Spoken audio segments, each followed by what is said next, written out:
நாகூர்ல இருந்து அதுக்கப்புறம் திருவாரூர் போயிடுறாரு. திருவாரூர் போன காலகட்டத்தில் அங்கே ஓடம்போக்கி ஆறுன்னு ஒரு ஆறு, மிகப்பெரிய ஆறு ஓடுது. தண்ணீர் ஓடாத காலங்கள்ல மணற்பரப்பா இருக்கும் போது அந்த மணற்பரப்பில் அந்த மணலை குவித்து மேடை அமைத்து அங்க ஒருத்தர் அரைக்கால் சட்டை போட்டுட்டு டவுசர் போட்டுட்டு ஒருத்தர் பேசுறார். அந்த டவுசர் போட்டுட்டு ஒருத்தர் பேசுறாருல, அவர் பேசுறதுக்கு முன்னாடி ஒரு டவுசர் போட்டுட்டு ஒருத்தர் பாடுறாரு. அந்த ரெண்டு டவுசர் போட்டவங்க யார் தெரியுமா? சமய நல்லிணக்கத்தை போற்றிய இரண்டு ஆளுமைகள்.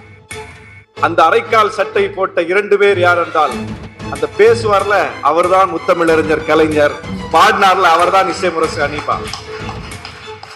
கலைஞர் பேசுவதற்கு முன்னால் பாடலை பாடி கூட்டத்தை திரட்டி அதற்கு பிறகு கலைஞரை பேச வைத்து கண்ணியப்படுத்திய ஒரு மா மேதை தான் இசைமுரசு அனீபா. எவ்வளவு பெரிய இயக்க பங்களிப்பு! சாதாரண பங்களிப்பு இல்ல, இயக்க பங்களிப்பு.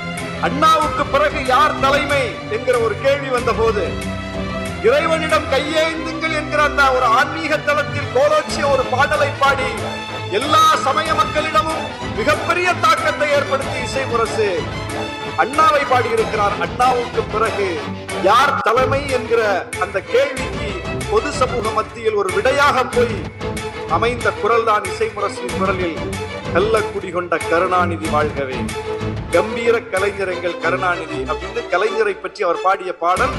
அண்ணாவுக்கு பிறகு கலைஞர் தான், அண்ணாவுக்கு பிறகு மற்றவங்க இல்ல என்கிற அந்த கருத்தாக்கத்தை சமூகத்தின் மத்தியில், பொதுமக்கள் மத்தியில் விதைத்த குரல்